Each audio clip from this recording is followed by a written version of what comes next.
Oshawa, Ontario. On your screen, Tammy Marquardt is speaking.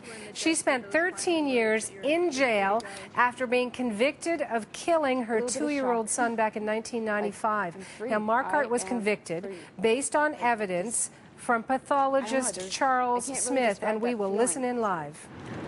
Tammy, does moving on with your life, does it include seeing anything happen with Dr. Smith? Thank you. That's okay, thank you. Pardon? I'm wondering, as you move on with your life, would you like the authorities to look more at Charles Smith? Do you think enough has been done in dealing with just what he wrought? I don't think anything could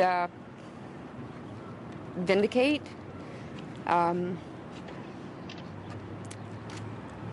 He has to live in his own personal hell. So I don't think there's anything really that could, that I or anyone else could do. What would you say to him if you could talk to him, tell him something? What would you say to him after what he's done to your life? Well, I can't say this on television. But yes, I would ask him what he thought he was doing, who he thought he was, and why. Why did you do it? What possessed you to play God, you know? You mentioned, or in the press release, it mentioned that you felt like your son was grieving a lot. Could you explain that for you? Well, all these years, I don't feel that Kenneth has been able to rest in peace because of everything that's been going on. Like, now he's finally able to be at rest. Tammy, tell us what Charles Smith, what this whole process is. Took away a big portion of my life, took away my life with my children, took away my ability to grieve, my freedom, my mentality. It really took a big chunk of my soul. How do you deal with that day to day now? Well, with the love of my friends and family. I see your tattoo says freedom. Does it mean more today than it did when you first got it? Definitely. Now it's true freedom. Are you going to do anything special to celebrate? Oh yes, of course. Well, we're gonna have some champagne first, and then we're having a big get together at home. Tell us about your daughter. That must want to change your life. Oh yes. I don't really want to say too much about it because, you know, she's just a baby and I want her to have her life away from this. What about the 2 boys that were taken from you? Do you hope ever to see them? Yes, I do. I hope that one day they will agree to come and see me. I'm putting my name on the registry so that way Keith and Eric, one day when they're ready to, hopefully they will be told after today that they were adopted, who I am, and that way they can be aware that they can come and find me. And I will be there. So it must mean a lot to you today as far as what they'll think one day when they finally meet you. They can see that your mother's truly innocent. I'm sure they're going to have a lot of questions, a lot of curiosity. Well, why did this have to happen to me? But the choice is theirs. You know, they're teenagers now, so I'm not going to just jump in and totally disrupt their lives. I want it to be totally their choice. How difficult has this whole process been on you and your family? Well, I've lost quite a bit of family. Like, we've separated quite a bit. Losing my boys, and I don't really know how to word it. Did what the judge say in there, did that give you any comfort at all? Very little. But just the fact that, hey, the authorities are actually recognizing they screwed up.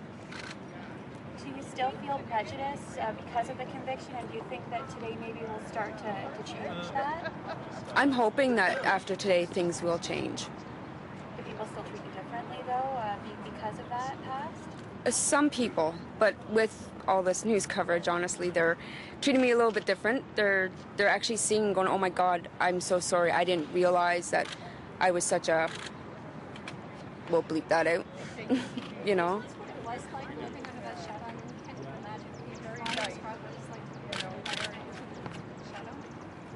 Have somebody rip your heart out and hold it in front of your face and just have them squeeze the life out of it. That's the only way I can express that kind of a pain. Like, it's torturous. Tammy, can you talk a little bit about how you were feeling when Mr. Walker was reading out the 911 transcript? I mean, it's been 16 years since that happened, but you were getting very emotional. Yeah, I was having flashbacks of being back there again. It's still very hard. I have still yet to grieve. So now I can move forward and I can finally grieve Kenneth's death.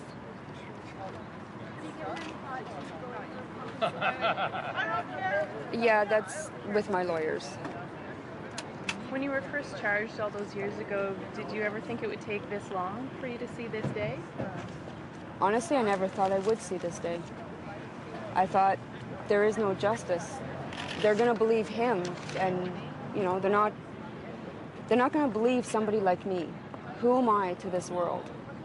And when someone finally did take interest and start listening, I was in shock. I couldn't believe, hey, somebody's actually listening to me, finally? And now it's like, there are nice people in this world. They just seem very few and far between. Tell us a little bit about the tattoo. Well, it's an eagle that represents the bird of freedom, and freedom because in my soul I've always been free, and I've always known that I am free internally. Now I'm free also externally. When did you get that tattoo? It would have been January of 1996. How tough was that, knowing that you didn't do anything wrong, and yet you were, as your lawyer said, treated like a pariah within the prison walls? I don't know how I got through it, but basically life felt like I was in a piranha tank. And I don't know what it was that helped me get through and how I've made it to today. You have hope for the future. You've got a good husband, a great daughter, great family. Yes. They're helping me now. I just hope that one day I still really want to see Keith and Eric.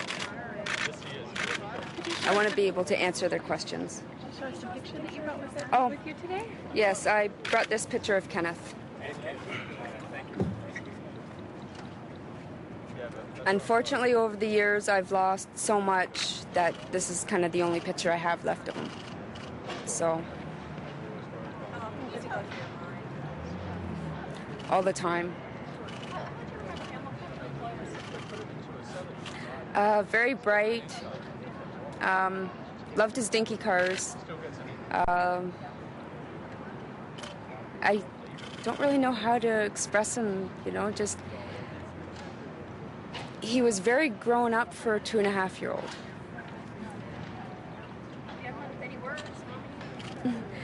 Yeah, he would actually answer the telephone, hello, and people didn't believe that it was Kenneth. He spoke very clearly.